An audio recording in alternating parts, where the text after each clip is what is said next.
العزت تیری طرف سے جہاد کو بھی قبول فرمائے گا اور تجھے جہاد کا بھی ثواب عطا فرمائے گا، اور اس کے ساتھ ہی حج اور عمرے کا ثواب تجھے عطا فرمائے گا۔ تو یہ والدین کو ہنسانے کے لیے ہے کہ ایک والد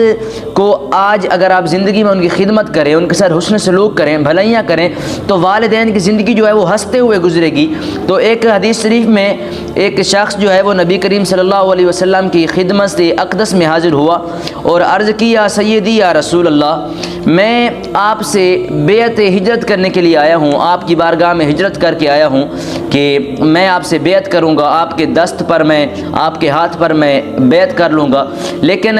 میں اپنے والدین کو، ماں اور باپ کو روتا ہوا چھوڑ کر آیا ہوں، کیونکہ جب میں گھر سے نکلا تو میرے ماں باپ میری جدائی کی وجہ سے کہ ہمارا بیٹا ہم سے دور جا رہا ہے، اس وجہ سے وہ رو رہے تھے، ان کی آنکھوں میں آنسو تھے، وہ رو رہے تھے میری جدائی کی وجہ سے۔ تو میں اپنے